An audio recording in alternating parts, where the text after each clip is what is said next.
was no fun at all. A Browns rookie quarterback, Shadeur Sanders, had a lackluster showing Saturday against the Rams. The numbers: 3 of 6, 14 yards, sacked 5 times, had 1 first down in his 5 series, pulled with 2 minutes and change left in the game in favor of Tyler Hundley.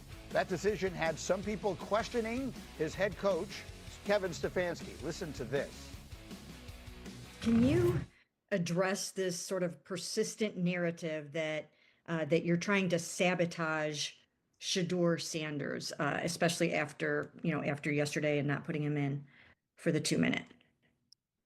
Yeah, obviously, I don't concern myself with outside type of things, but I'm committed to his development, just like all of our rookies. So we'll continue to focus on getting our guys better, and that's what we'll stay committed to, and that's what's important to me. Okay, so just to put this piece of it to bed, all of us sitting at this table think the notion that they're sabotaging him is ridiculous and not worthy of following up on. In fact, RC, I thought you described it very well in our meeting this morning, what it is they are and aren't doing. Yeah, what it is that they're doing is they're treating Shadeur Sanders like a 5th-round pick. Right? We're not covering every 5th-round pick in the NFL hoping that he gets an opportunity to be the starter on day 1. We felt like, oh my goodness, they got a diamond in the rough. Shadeur Sanders fell to the 5th round. They felt like they evaluated him there, and that's where they picked him. And they're playing the guy that they picked in the 3rd round over him because they evaluate him at a higher level than what they do Shadeur Sanders. And I get it. We were all frustrated. We all thought that the analytics, that the way we viewed the film said that Shadeur Sanders was a late 1st round, early 2nd round pick. But that is not the nature of the position that he's in. There's a lot of players who feel like they should have been picked at a certain spot, should have been viewed in a certain way. But when you get on these teams, it's about developing the team, not doing what's individually best for a certain player. And that's what Kevin Stefanski has to do. And I get it. We want to say all the reasons why what's happening to him isn't right.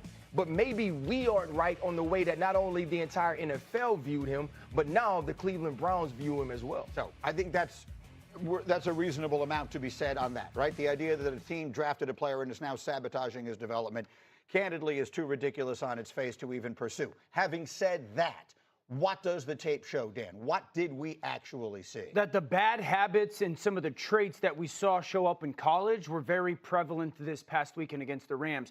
Holding on to the football, catching the snap and not reading the defense, kind of evaluating what the defensive line is doing, and then trying to see if you can go make a play, and that's the concern. Okay, it's 1st and 10. They want a play-action double move at the bottom of the screen. The route doesn't win, and then the protection breaks down a little bit. You're taught as a young quarterback, protection breaks down, find the closest check down. It's right there, it's 1st and 10. He gets to like the 4th part of the progression backside that's not really part of it. Get the ball out of your hands. 2nd and 9. This is a spot concept up top. Flat, spot route, and a corner. It goes 1, 2 to 3. That defender tells you what to do with the football. If he goes out, you throw it inside. If he goes in, you throw it outside. He goes out. That ball should go inside right now, and then it's 3rd and 2 and 3rd and 3. But he just predetermines the throw. Motion man is the guy who's going to get the football. This is playing fast. He's going to be wide open in the NFL. Ball has to come out right now with the anticipation.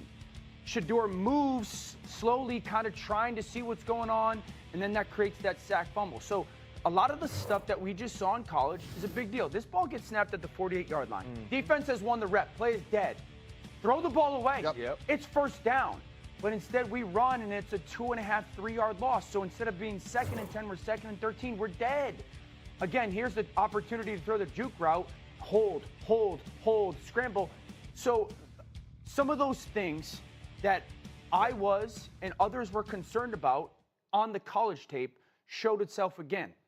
This is not the end of the world, though. This is part of his development in becoming a potential starting quarterback. Greeny, that's exactly right. Like, if you said it was an A- against the Panthers, that was probably a C-. I agree with what Dan saw as well. But that's a rookie quarterback development. And look, likely he's not going to be the backup. But what I would be saying to Shadeur and Dylan Gabriel is, guess what? This is in pencil. So every week matters, every practice matters, every quiz matters. And a lot of those things can and should get cleaned up. Let me say, yes, I agree with that. But if we're just taking the preseason games and the tape that we have, The body of work between Dillon Gabriel and Shadeur Sanders on tape isn't close. Dillon Gabriel plays at NFL speed, and right now, with the body of work that we have seen, Shadeur isn't there. I agree with that, but I would also say it's August 25th, and we're going to develop you and try to get you better because, to RC's point, we saw a lot of great things at Colorado. His tempo has to get dramatically better, but I have seen rookie quarterbacks improve their tempo, and that's... Mike T, look at that stat from Hembo. His average time to throw was 4.5 seconds. Yeah, it's really good. It's really bad, right? That's a ridiculous. Honestly, but the thing is this, right? Both of these players have played a tremendous amount of football. Right. And I remember last year when Bo Nix came out of Oregon, we talked about all the easy throws Oregon creates. Right. The level of the skill players that are around him. And then we watched Bo Nix acclimate to the NFL game extremely quickly. I see a lot of those same traits in Dillon Gabriel. He gets the football out of his hands. He takes the throw that's available to him. He plays on time. And part of whether or not you get an opportunity to get on the field is the people that you're competing against. And I don't mean this in any disrespectful way to Shadeur, because I'm not only a fan, it's somebody I want to see succeed. He doesn't play this year unless everybody gets hurt.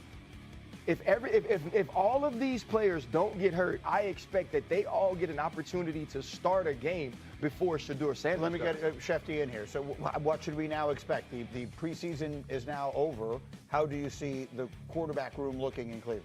I think you're going to see Joe Flacco start, as they said. Kenny Pickett has not been fully healthy. They're still bringing him back. It would seem to me, based on that Dillon Gabriel very well might be the number 2 quarterback for the Browns opening game against the Cincinnati Bengals. And again, all this talk about Shadeur, we might not see any more tape of Shadeur until late in the season, if we see any more at all. The next tape we might get on him might be in training camp 2026. And remember this, too. All the people talking about the sabotage because of the offensive line he played with.